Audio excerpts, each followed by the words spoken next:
2 days before the battle even started, a 17-year-old kid named John Parr was pedaling a bicycle through the Belgian countryside looking for the German army. He had lied about his age to enlist at 14. He used to be a golf caddy in North London. His buddies in the 4th Middlesex Regiment called him Old Parr because he was the youngest guy in the unit, and they thought that was hilarious. On August 21st, 1914, he ran into a German cavalry patrol near a village called Obourg. He held them off so his partner could ride back with the intel, and was killed by rifle fire. He was the first British soldier to die in the entire war. He would not be the last. 2 days later, tens of thousands of German soldiers pushed toward the same area, a canal outside the town of Mons, and ran into something they could not explain. This is the story of what happened next. Here is something most people do not realize. When Britain sent its army to fight in August 1914, it was the first time British soldiers had fought on European soil since the Battle of Waterloo. That was 1815, 99 years ago. Almost a full century had passed since the British army had gone toe-to-toe with a European power on the continent, and the force they sent to do it was, by any major standard, tiny. About 80,000 men total. Germany and France each had armies over 1 million strong. The British Expeditionary Force was so small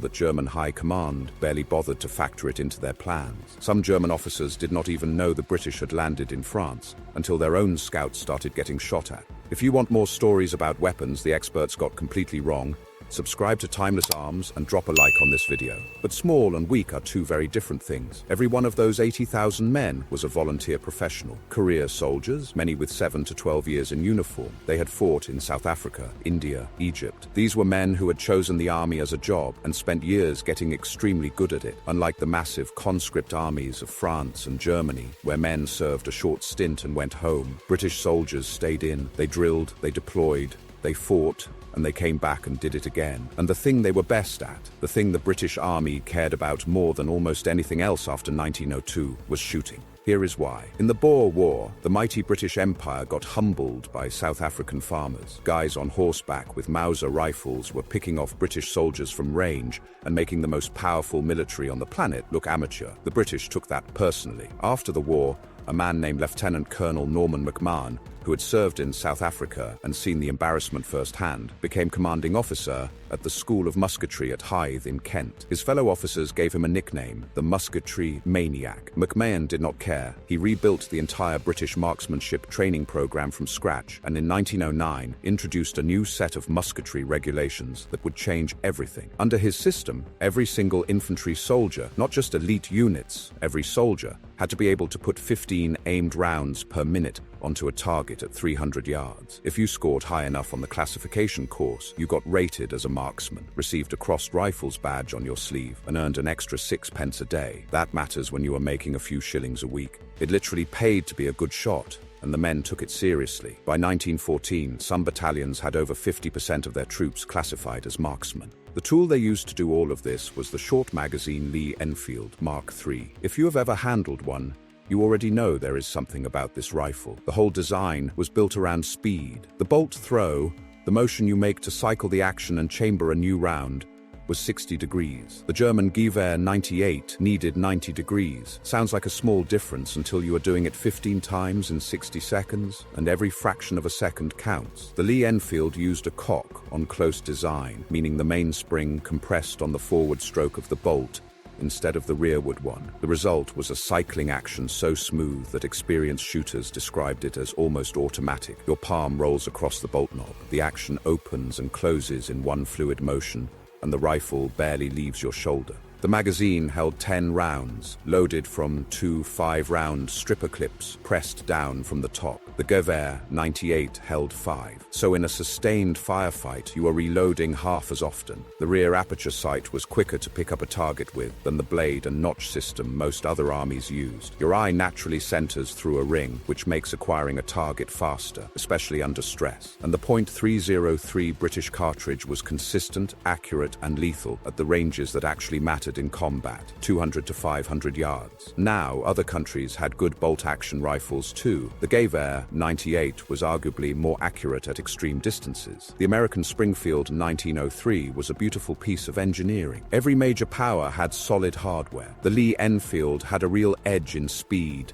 and magazine capacity, but the edge was moderate. What turned that moderate advantage into something terrifying was what the British Army did with it. The drill was called the Mad Minute. 1 minute on the clock, bolt-action rifle, as many aimed hits as you can land on target at 300 yards. The bare minimum to pass was 15 aimed rounds. That was the floor, not the goal for elite shooters. The floor. If you could not do that, you kept training until you could. Every soldier fired 250 practice rounds per year to stay sharp, which was significantly more than most European conscript armies allocated. The first official record was set in 1908 by Sergeant Major Jesse Wallingford, who landed 36 hits on a 48-inch target at 300 yards. Then in 1914, a musketry instructor named Sergeant Instructor Alfred Snorksel reportedly put 38 rounds into the inner ring of the target at 300 yards in 60 seconds. To do that, he had to fire the 10 rounds already loaded, then reload with 6 stripper clips of 5 rounds each, all while maintaining his sight picture and his cheek weld on the stock. That works out to roughly 1 aimed shot every 1.5 seconds for a full minute. With a bolt-action rifle at 3 football fields away, let that settle in for a second. Now here is the math that makes this entire story make sense, and once you hear it, you will never forget it. A platoon of 30 British riflemen, each firing the standard 15 aimed rounds per minute, puts 450 rounds per minute down range.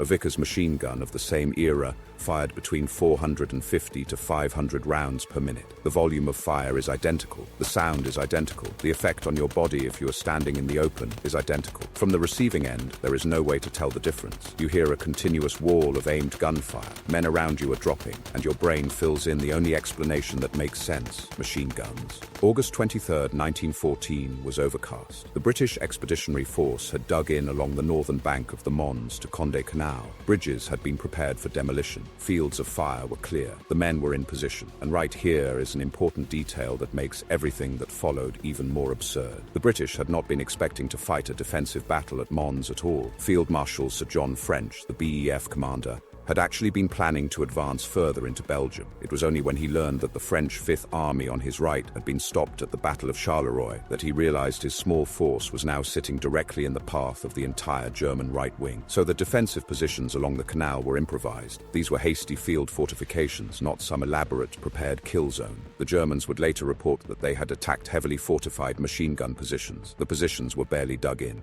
On the other side of the canal, General Alexander von Kluck and his First Army, roughly 160,000 men, were pushing through Belgium as part of the Schlieffen Plan. And here is where the story gets almost comical. Von Kluck actually delayed his advance that morning because of a report that Allied troops, possibly British, were unloading from trains at Tournai, about 25 miles northwest. He halted 3 entire corps to deal with this supposed threat. It turned out to be 2 French territorial battalions, basically a handful of second-line troops. They had already left by the time the Germans reacted, so the delay gave the British extra time to prepare their positions, was caused by a phantom force that barely existed. German scouts appeared on the far bank in the mid-morning. British officers passed the word: hold fire, wait for the main body, patience, and then the main German columns came into view. Thousands of men advancing in the dense, ordered formations their doctrine demanded, shoulder to shoulder, designed to overwhelm by mass. At ranges between 300 and 600 yards, the order came. The first volleys crashed out across the canal.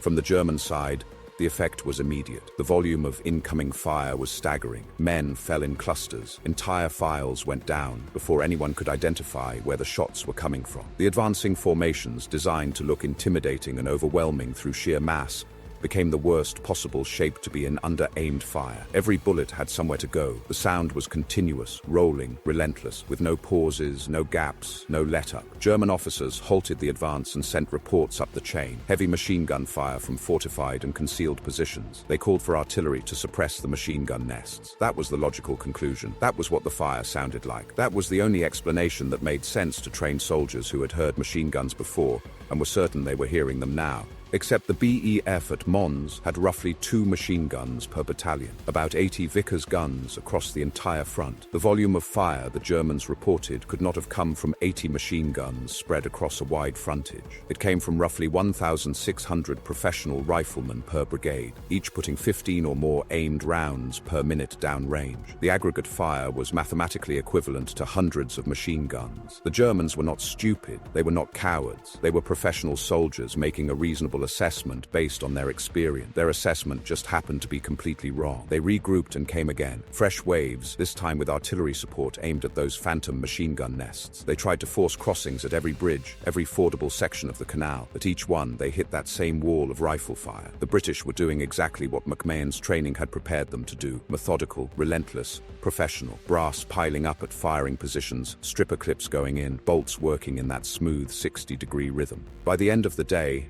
German casualties at Mons are estimated at roughly 5,000. The 4th Battalion of the Middlesex Regiment, the same unit that young John Parr had belonged to, suffered about 450 casualties alone. The 2nd Royal Irish Regiment took around 350. Total British casualties came in at approximately 1,600 killed, wounded, and missing. The BEF had been outnumbered roughly 3-1, fought from hastily prepared positions, and made the Germans pay for every crossing attempt along that canal. And at the Nemi Bridge, a 24-year-old lieutenant named Maurice Dees kept a Vickers gun firing despite being shot multiple times, becoming the first recipient of the Victoria Cross in the entire war. In the days that followed, German after-action reports kept repeating the same assessment. Extraordinary machine gun fire, numerous machine guns in concealed positions, prepared defensive works. These were official documents written by professional officers. Walter Blum, a captain in the 12th Brandenburg Grenadiers who had been a successful novelist before the war, later wrote a memoir called The Advance from Mons that was so vivid and detailed the British official historian quoted it directly. Blum described the shock of advancing into British fire and the absolute certainty among German officers that they had encountered a heavily armed, fortified position. His writing was so good because he was a trained storyteller experiencing something no story had prepared him for.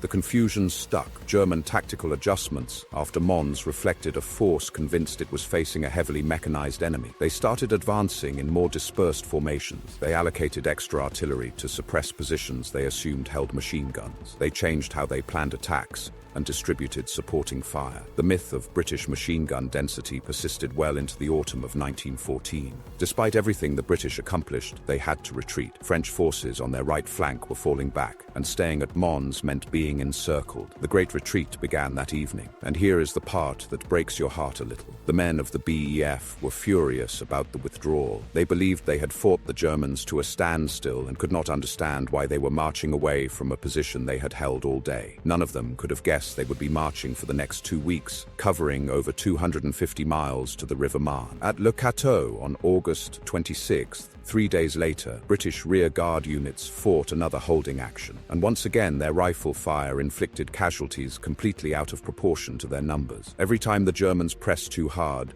they ran into that same devastating rate of fire and had to pull back. By the end of 1914, the original British Expeditionary Force was effectively destroyed. The professional soldiers who performed those near miracles at Mons and Le Cateau were burned through in the opening months. The volunteers and conscripts who replaced them were brave, but they would never match the rifle proficiency of the men who came before. The soldiers whose shooting skill created the machine gun myth did not survive to see actual machine guns take over the Western Front. The Vickers, the Maxim, the MG-08, those guns would define trench warfare for the next 4 years and kill on an industrial scale. The war the old Contemptibles helped start would become dominated by the very weapon they were mistaken for. There is something deeply unfair about that. They called themselves the Old Contemptibles, after Kaiser Wilhelm supposedly called the British Army a contemptible little army. Historians have never found the actual order in German archives, and the Kaiser denied saying it. An investigation later traced the phrase to British headquarters, where it may have been invented for propaganda. The soldiers did not care. They wore the name like a medal because they knew what they had done.